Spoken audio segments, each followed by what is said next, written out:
Hello everybody, welcome to the channel. My name's Alckemy. I usually don't go on camera, but every once in a while I like to show my lovely face, and today we are going to be learning about the Serum 2 patch that I created, which I'll be doing again from scratch. The whole reason why I'm doing this video in the first place is because I want to demonstrate how easy it is to get some really cool textures, kind of like something like this.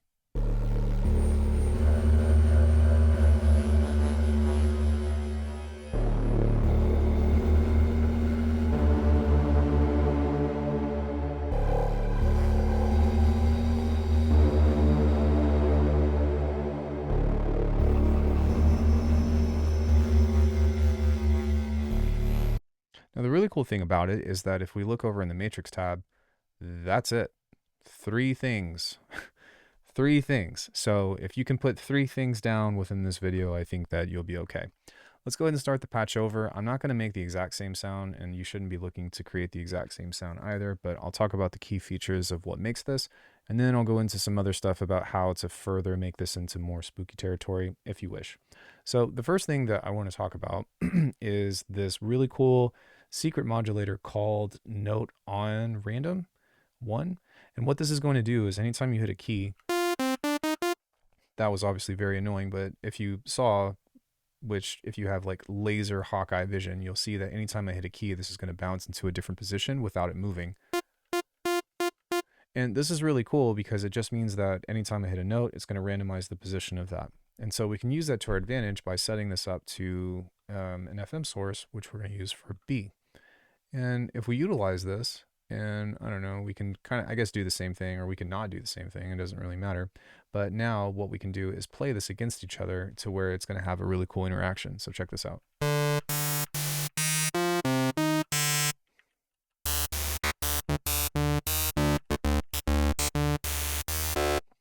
You know, even if you just left it at that, then that's one thing that you could do that's really cool. The other thing is I'm going to set this up to be very simple, but what we will do is use LFO1 to a sample and hold, and we want this to go to retrigger. We will set this to, free. We're going to make this a little bit slow, and then we'll set this to mono, so that way it's going to go on its own, and we want to turn the smooth on. This is going to go to the fine here, and we'll just set it to, I don't know, 42, and then set the same thing to the fine here with 42. And now what's going to happen is this is going to drift and pitch and kind of give us a little bit more of an analog feel.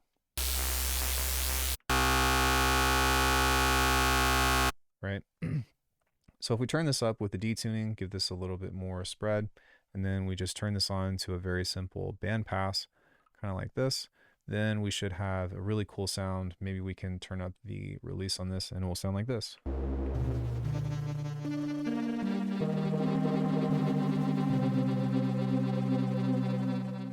Yeah, nice. If I play the same chord again, the timbre of each one is going to be different.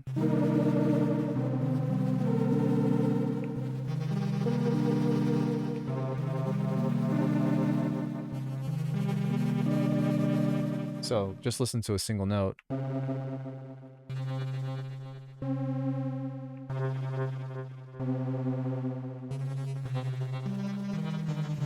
Which is really cool.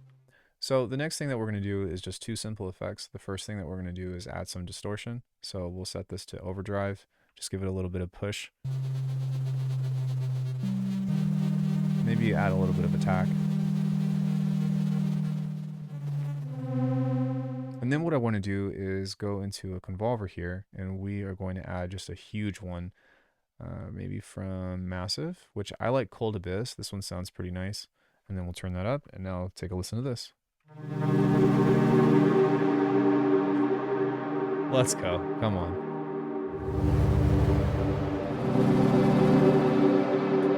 Super nice. So this is already relatively similar to what I would normally do, but we're already caught up, so I'm going to show you a couple more tricks that we can utilize in order to get something interesting. For one, let's go ahead and go into the clip here, which we can utilize to create either arpeggiators or melodies or pads or chords or anything of the sort. There's up to 12 different clips, which, am I mistaken, or did there only used to be 8? I don't know, there's 12 now, so that's pretty cool. Now if I did something, let's say in the key of E flat minor, so let's say I make a chord.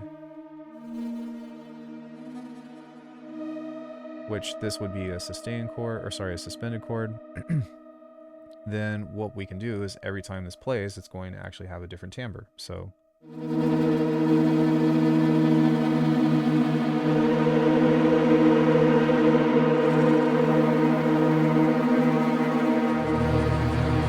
now, one thing that I'll do is I'll set the rate to be at half speed, and so that way this will kind of unfold a little bit longer.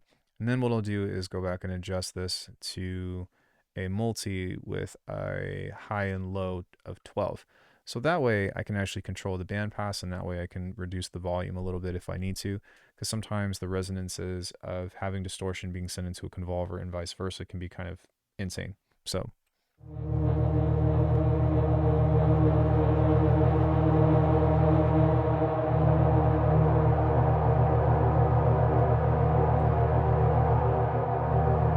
but yeah, as you can hear, like this is already starting to sound really cool.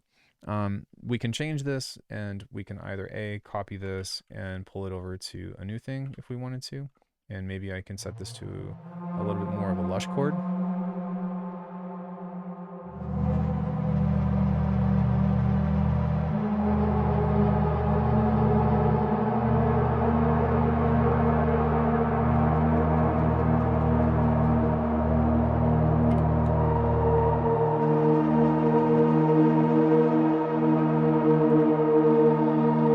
And likewise, what we can also do is set this to be maybe a couple of bars here, and I'm going to adjust this to where I can see everything, and we can create a melody. So maybe we'll start here.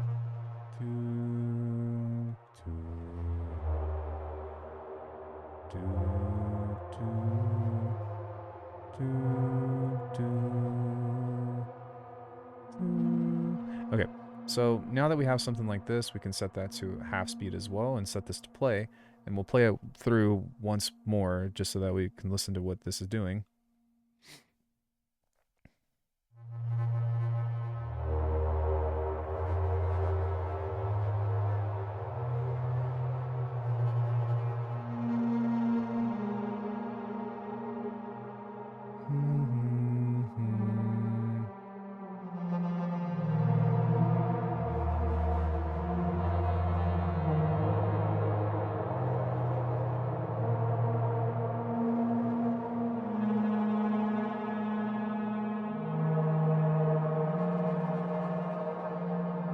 And now with this, one other cool thing that we can do in order to kind of make this seem a little bit more interesting is instead of this going normally, we can set it to randomly jump in between different places of this. So now whenever we play this again, it's going to kind of hop back and forth between different spots, as you can see, of where this is supposed to be.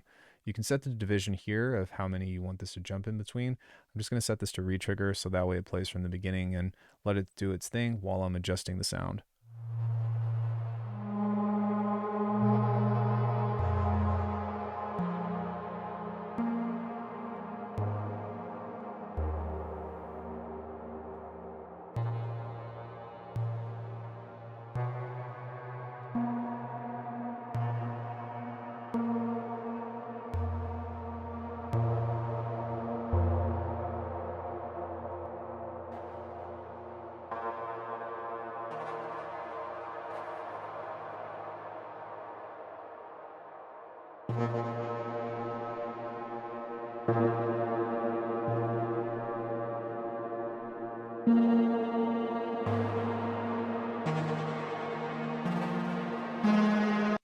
So that's pretty cool. Nothing super crazy interesting or whatever, but it is a way that we can utilize this to have different timbres and different things.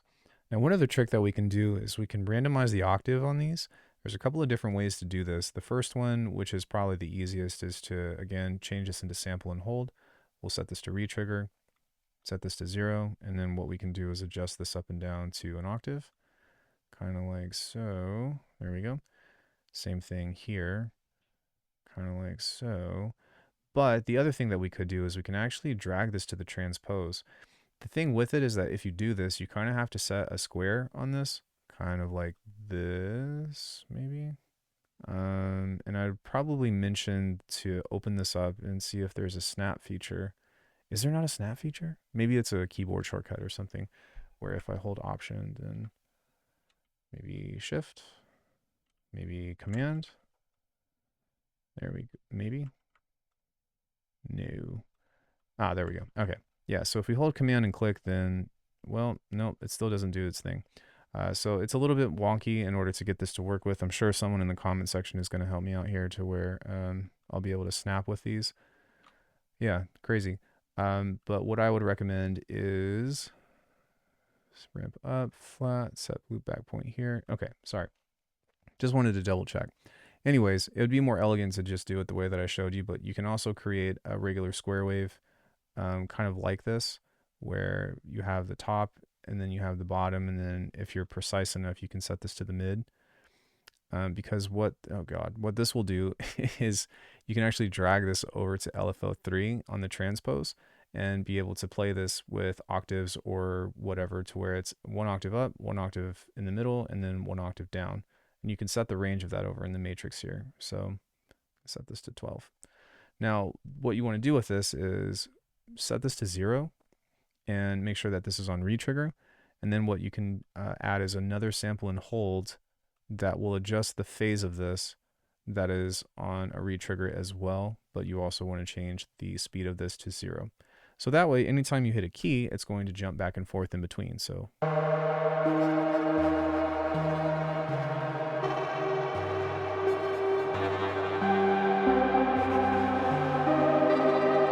now the issue with this is that I don't think that this one is actually quite as precise, and so yeah, you're gonna have to kind of finagle with that. But that's something that I do in Faceplant a lot, and it's pretty fun. I'm just gonna set that back to off, but just know that's a thing. You can also change this into a specific key if you want to, and then go crazy with different types of scales, and then just like lay notes down on a whim at random and do like absolutely wonky stuff. But for the sake of trying to keep this video somewhat concise, some other things that we can do is bounce out a couple of ideas into a third oscillator here. So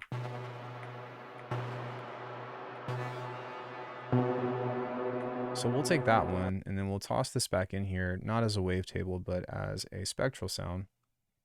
And now we can actually turn this off for a second and start working with this, and we have an infinite cycle of how many times we can do this.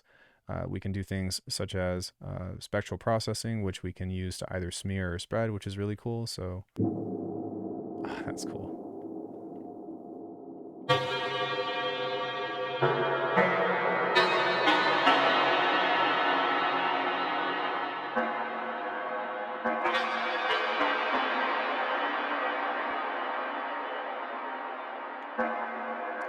We can also change different modes here as well. Like we can theoretically set this to a vocoder, but I don't think that it's going to be nearly as interesting. So if I were to add the vocoder A,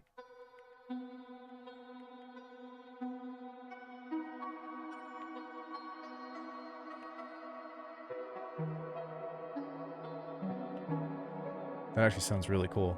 I didn't think that was gonna do that.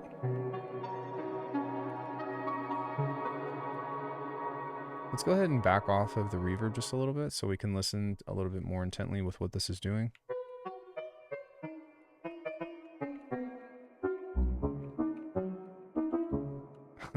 Okay, I'm going to turn the scale off. Chromatic.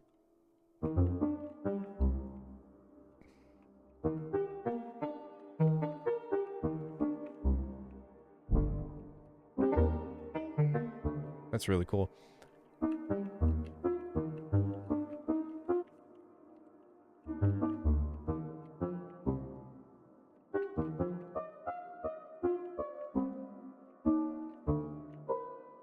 Some other things that we can do is kind of a mix between both, where we set the spread here. And what I like is just looking at how the spectrogram will kind of modify with this. So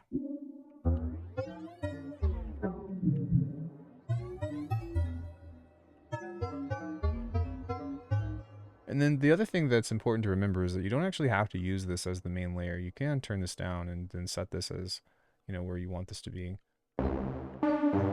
But now you can hear that there's a little shimmer on the top of this.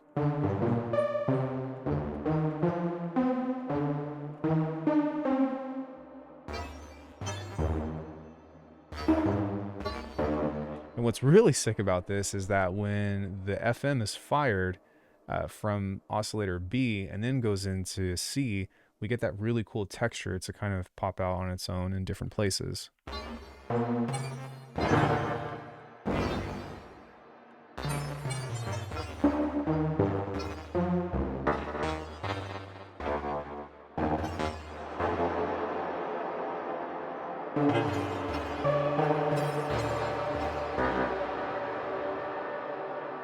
Yeah, pretty sick.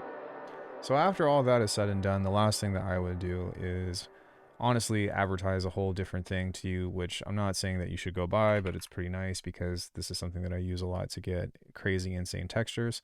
Let's say I set this to play. This is called Beam, by the way. You can kind of just let this go, and then I can just randomize the patches until I get something that sounds kind of scary. There we go.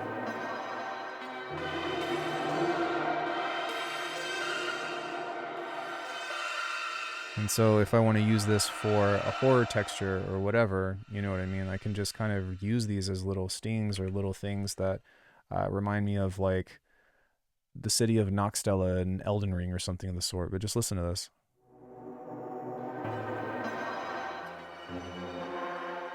Sorry, that's playing on its own, but yeah.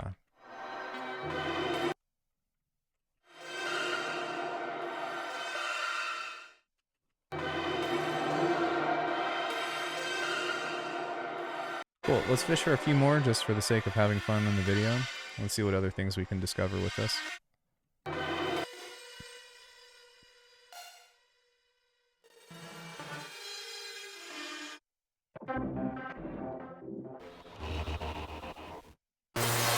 Sorry.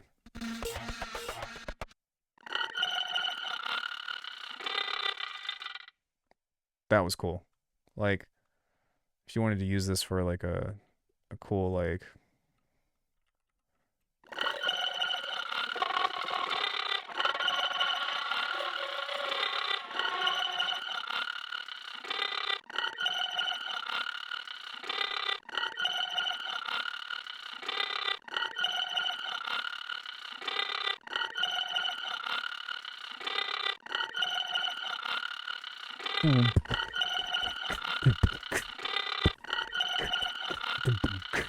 you know what I mean? Something cool like that. So anyway, that's just one way that I create a lot of horror textures using Serum. It's super easy, and I've made a lot of patches like this just because, you know, you don't have to go very far in order to get into that. But this is just the beginning of a simple concept. We haven't even talked about some of the other things that we can do. We literally only use 2 effects, no filtering other than a bandpass, none of that. If you're familiar with advanced sound design, then take this concept and start stacking tons of things onto it and see where it will take you. Just remember to turn your volume down and make sure that you have a limiter on at the end. That will save your life. But anyways, thanks everybody. I appreciate you watching. If you like my sounds, you can check out more at alchemy.com, as well as my music, or liking the video helps a lot too. Leave a comment. I don't know. Let's have a conversation. I'll see you in the next one.